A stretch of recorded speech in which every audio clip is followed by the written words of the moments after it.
ang Panginoon. At sumainyo rin. Ang mabuting balita ng Panginoon ayon kay San Juan. Papuri sa iyo, Panginoon. Noong panahong iyon, marami sa mga alagad ni Jesus ang nagsabi, "Mabigat na pananalita ito. Sino ang makatatanggap nito?" Alam ni Jesus na nagbubulong-bulungan ng kanyang mga alagad tungkol dito, kaya't sinabi niya, "Dahil ba rito'y tatalikuran na ninyo ako? Gaano pa kaya kung makita ninyong umaakyat ang anak ng tao sa dati niyang kinaroroonan? Ang Espiritu ang nagbibigay buhay, hindi ito magagawa ng laman. Ang mga salitang sinabi ko sa inyo ay Espiritu at buhay. Ngunit may ilan sa inyong hindi nananalig sa akin." Sapagkat talastas ni Jesus buhat pa noong una kung sino-sino ang hindi nananalig sa Kaniya at kung sino ang magkakanulo sa Kaniya. Idinugtong pa niya, "Yan ang dahilan kaya ko sinabi sa inyo na walang makalalapit sa akin malibang loobin ito ng Ama." Mula nooy marami sa kanyang mga alagad ang tumalikod at hindi na sumama sa Kaniya. Kaya tinanong ni Jesus ang 12, "Ibig din ba ninyong umalis?" Sumagot si Simon Pedro, "Panginoon, kanino po kami pupunta? Nasa inyo ang mga salitang nagbibigay ng buhay na walang hanggan.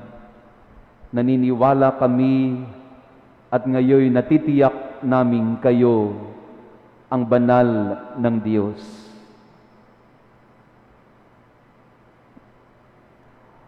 Ang mabuting balita ng ating kaligtasan. Pinupuri ka namin, Panginoong Hesukristo. Magandang umaga sa ating lahat, mga kapatid. Bagamat MECQ na, ay hindi pa rin po pinapayagan ng public masses. Pero pwede po naman na tayo ay magtipon, na pwede pa rin tayong magmisa, kahit nga po virtual or online lamang. May tanong at may isang malungkot na katotohanan ang ipinapahayag sa ating mga pagbasa ngayon. Malungkot si Jesus sapagkat nakikita niya napakaraming mga tao ang hindi na sumusunod at tumatalikod sa Kaniya. Dahil hindi matanggap ng mga tao ang kanyang turo tungkol sa Eucharistia. Yung konteksto po nito ay yung aral na pinahayag ni Jesus tungkol sa kanyang katawan na siyang magiging pagkain na nagbibigay buhay. Hindi ito maintindihan ng mga Hudyo. Paanong ikaw at ang iyong laman ay magiging pagkain at kakainin namin ang iyong laman? Nahihibang ka na ba? Ito po yung mga nagdaang ebanghelyo na binasa natin. Ito yung tanong nila, nahihibang ka na ba? Nababaliw ka na ba? Paano namin kakainin ang iyong laman? Paano namin iinumin ang iyong dugo? Pinapangunahan kasi nila si Jesus Hindi pa nga nila alam kung ano ang gagawin ni Jesus sa huling hapunan. Pinangunahan agad nila, akala nila ganun kasimple mag-isip si Jesus. Akala nila ay literal na ang dugo ni Jesus ay kanyang ipabubuhos at papainumin sa kanila.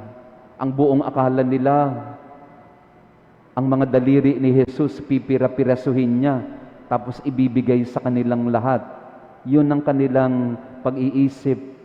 Kaya hindi nila matanggap. Nababaliw ka na ba? Paano namin kakainin ang kuko mo? Paano namin iinumin ang dugo at laway mo?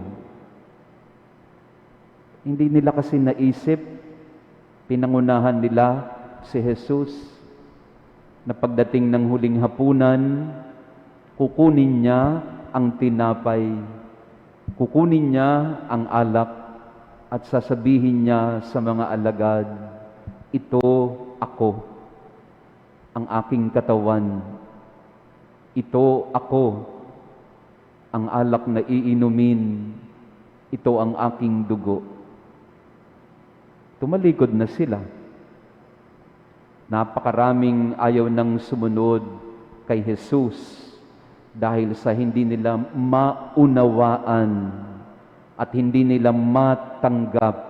They couldn't understand and so they couldn't accept. Madalas ganito ang nangyayari sa ating buhay. Hindi natin maunawaan, kaya hindi natin matanggap.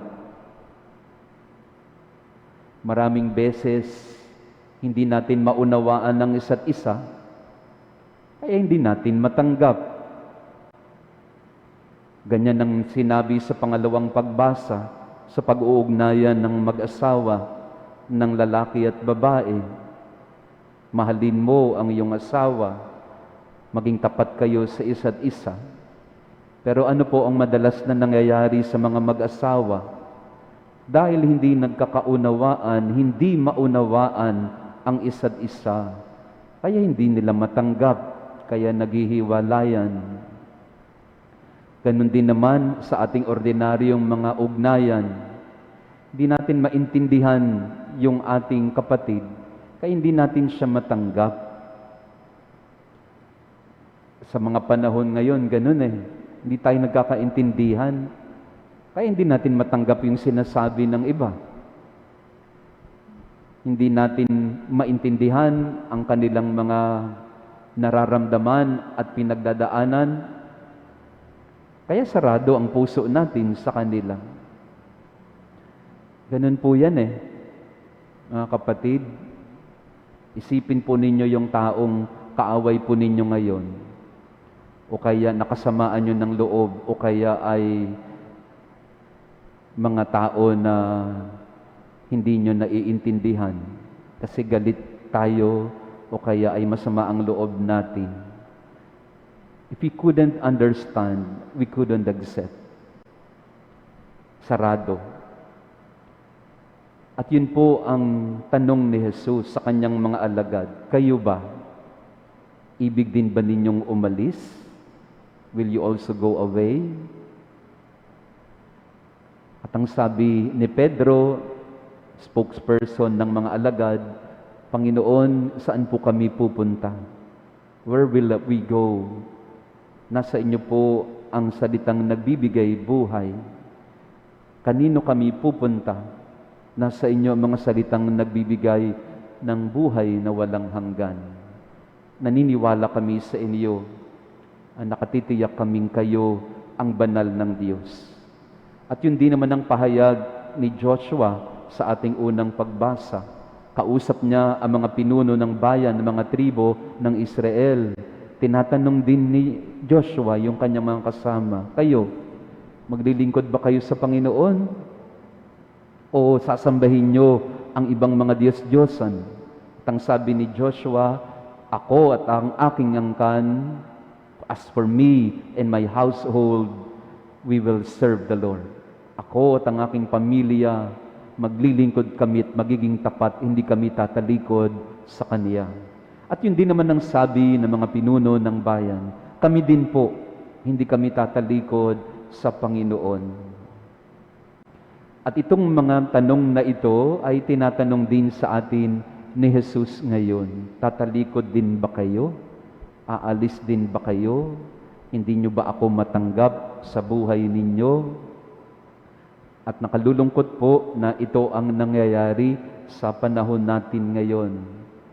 Obviously, dahil nga po hindi tayo makapagsimba tuwing linggo, hindi tayo makapunta ng simbahan, yung mga ministry at organization hindi makapag-gather at makapagsama-sama, kaya marami tuloy ay umaalis na lang. Ito po minsan ang napag-usapan naming mga pari na talagang matinding usapan. Ang usapan ay, babalik pa kaya ang mga tao? Kasi nga, puro public or puro online masses na lang tayo. Babalik pa kaya sila sa simbahan? Yun po ang tanong ngayon eh. Kasi nga, marami din ako nakakausap, Father, mas okay pala sa online mass. Kahit nakahiga ka, kahit nasa banyo ka, nakakapagsimba ka. At syempre, dahil nga online mass, pipiliin mo na lang yung pari na type mo. Oh, yung mga poging pare, yung mga magaling magsalita, yung mga, yun. So, para kang nagsa-shopping na lang ng misa. At meron nga akong kausap dito sa atin, no, sa ating parokya. Hindi ko na lang babanggitin kung sino, itago na natin sa pangalang, ayan. Sabi niya sa akin, Father, pasensya na ha, pero hindi ako nagmimisa sa Sacred Heart. Sa Quiapo po ako nagsisimba. Sabi, loob-loob ko lang, okay naman, wala naman hong problema yan. Pero tinanong ko lang siya, bakit naman po? Bakit di kayo sa Sacred Heart nagmimisa at doon kayo sa Quiapo? Kasi po, Father, deboto po ako ng Nazareno, hindi ni Sacred Heart. Sabi ko, sige, okay. So, magkaiba pala si Sacred Heart tsaka si Nazareno. Sa loob-loob ko na lang yon. Pero okay naman din yon, no? Kasi nga, at least nagsisimba pa din. Nagsisimba pa din. Pero ang nakalulungkot ay marami sa atin ngayon ay tumalikod na. Umalis na. Tumiwalag na. Online na nga lang ang misa, kinakatamaran pa. Hindi ko alam sa inyo po, sa mga anak ninyo, hindi na nga pupunta ng simbahan. Diyan na lang sa higaan. Yung pag-on lang ng Facebook, ng misa, hindi pa magawa. Pero yung panunood ng Netflix buong araw, kayang-kayang gawin. So hindi pala problema, kasi ito po yung una na sinasabi ng mga kabataan sa akin, Father, wala pong data, hindi po kami makapag-attend kasi wala pong internet. Ganun ba? Naintindihan ko naman po. Kasi nga ho, ay mahirap naman ho talaga yung internet at yung data. Kaya po, minsan, nagpapadala ako ng mga load. Dumating tayo sa punto ng ganun. Nagpapadala tayo ng load sa mga hindi talaga makapag-attend ng meeting, makapagsimba, etc. Pero nung nabalitaan ko na, kaya naman palang manood ng Netflix araw-araw, ay sabi ko, itigil na yung pagpapadala ng load na yan. Kasi humihingi ng load para sa meeting, pero sa panonood ng Netflix, kayang-kaya. Ibang usapan na yon. Kasi nga, umalis na. Yan po ang sitwasyon ng marami nating kabataan. Hindi lang po kabataan, maraming pamilya na tumalikod na, umalis na. At yun po ang tanong natin, sa inyo po ngayon, nakasama natin, tatalikod din ba kayo? Aalis din ba kayo? At hindi na makikibahagi sa ating mga misa, sa ating mga panalangin, sa ating mga pagtitipon, kahit man lamang sa internet o sa online. Lagi po itong sinasabi ni Cardinal Chito sa amin ng mga pari ngayon, at least nung nag-meeting kami, sabi niya, sa mga taong nasa online, iparamdam ninyo sa kanila na bagamat may impossibility na makapunta, makadalo sa physical na pagtitipon, pero yung spiritual communion, yung pagtanggap kay Jesus, ay hindi mababang uri kaysa sa aktual na pagtanggap. Because there is an impossibility We are not in normal times. So wag maliitin na spiritual communion lang. Kasi si Jesus pa rin ang iyong tinatanggap. At si Jesus na yung inaanyayahan ang siyang makikipagkaisa sa atin. Kaya po, lagi po akong nagsasabi din sa mga may sakit, kasi lagi silang nagigilty. No, Father, hindi na po ako makapagsimba kasi tinan niyo po yung tuhod ko. Kaya po, ayaw ko na rin magsimba kahit sa online. Sabi kong, lagi kong sinasabi, hindi po, mali po yung kaisipan na yan. Kung imposible ho tayong pumunta ng simbahan dahil may karamdaman, dahil lockdown, hindi po mababang uri ang ating pananalangin o hindi po mas mahina ang ating pagtanggap kay Jesus kahit sa spiritual na pamamaraan. Huwag niyo pong sabihin kahit sa spiritual lamang na paraan, sapagkat si Jesus pa rin ang ating tinatanggap kung tayo'y may pananalig at pananampalataya. At kung may pagkakataon na pisikal na pumunta, mas mainam. Pero pag walang kakayanan at imposible na makapunta, yung pag-ibig natin, katapatan, paghahangad kay Jesus ay buong-buo pa rin, ganap na ganap pa rin. At hindi natin natatanggap si Jesus na kalahati lamang. Ang tinatanggap natin ay buong si Kristo na siyang nagmamahal sa atin at nais tayong tulungan. Communion. Ito po yung sinasabi ni Jesus, will you also be one with me or will you go away? At hamon po sa atin lahat ito, mga Kristiyano, sa panahon ngayon, tatalikod din ba tayo kay Jesus? Tatalikuran din ba natin ang isa't isa? Tatalikuran ba natin ang ating mga pangako? Tatalikuran ba natin ang ating mga sinumpaan sa pamilya, sa Diyos, at sa isa't isa? Ito po, dagdag pa ni Cardinal Chito sa aming mga paring. Sabi niya, kayong mga pamilya, kung ang katawan ni Kristo ay hindi matanggap sa aktual na pisikal na misa, ang katawan ni Kristo ngayon ay nabubuhay sa buhay na katawan ng isang tahanan at pamilya. The Domus Ecclesiae, the domestic church, ang simbahan sa tahanan. Kaya po ito'y mungkahi sa atin, mga kapatid. Pag nagsisimba tayo online, simbahan pa rin po yan. Paanong magiging simbahan pa rin yan kung ang isang pamilya ang nagsisimba't nagkakatipon? We become one and we are one with Christ because we become the living body of Christ in the home. Sa normal na panahon, the body of Christ is seen in the gathering of the church, in the parish, in the diocese, with the bishop, with the priest.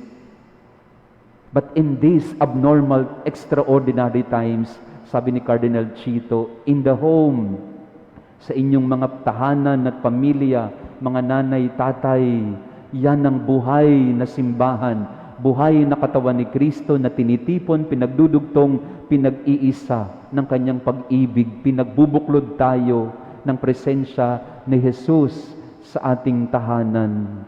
Now is the time, the best time for the domestic church, for the house church, sa simbahan, sa tahanan, na paigtingin pa ang pagkakaisa, nakabuklod sa salita ng Diyos at sa ating pagtanggap kay Kristo sa pananampalataya, sa spiritual na pamamaraan, mas nabubuklod tayo bilang simbahan, bilang buhay na katawan ni Kristo sa tahanan. Kaya po, na-realize ko din lang, oo nga naman, okay, walang nagsisimba sa parokya, pero sana sa loob ng mga tahanan, buhay ang simbahan. The church is alive, not in the parish church, but inside the home. The body of Christ remains alive because the families are the living churches today. At binigay na halimbawa ni Cardinal Chito yung nangyari sa Japan. Sa napakahabang panahon, ang Kristyanismo ay bawal sa Japan. Ganon din sa Korea.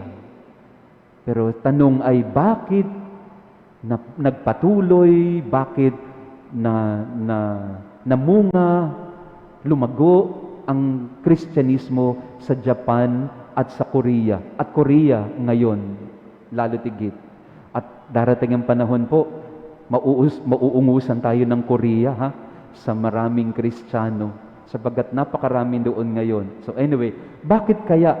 Ang sagot pala ay dahil nung mga panahon na walang mga pari, nung mga panahon na hindi makapagsimba sa simbahan ang mga Kristiyano, ang mga nanay, tatay, lolo at lola, sila ang mga naging pari sa kanilang mga tahanan. Nagbabasa sila ng Biblia, nagbabahaginan, nagmimisa sila bilang isang katawan ni Kristo. Dahil walang pari, dahil walang simbahan, buhay ang pagtitipon, buhay ang kanilang pananampalataya kay Jesus na nagbubuklod sa kanila. Sabi ni Cardinal Chito, this is also the time when that domestic house church should be alive. Kaya wag nating sabihin na nakakalungkot naman, hindi tayo makapunta ng parokya, hindi makapunta ng simbahan. Mali.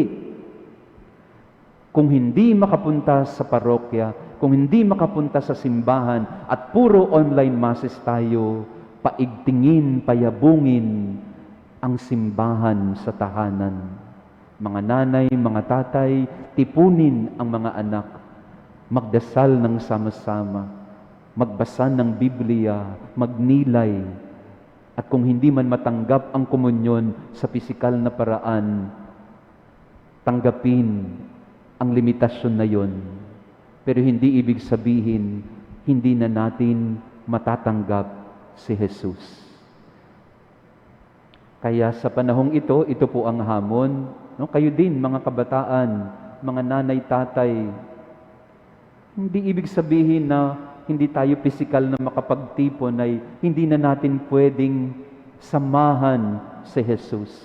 At si Jesus sasamahan tayo. Huwag tatalikuran ang iyong pananampalataya. Ito po yung hamon ng ating mga pagbasa ngayon mula kay Joshua, patungo kay Pedro, patungo sa mga mag-asawa at pamilya. As for me and my household, will I stay and remain with the Lord. Para sa inyo, sa inyong pamilya at sa ating lahat, mananatili ba tayo kay Jesus o tatalikuran din natin siya?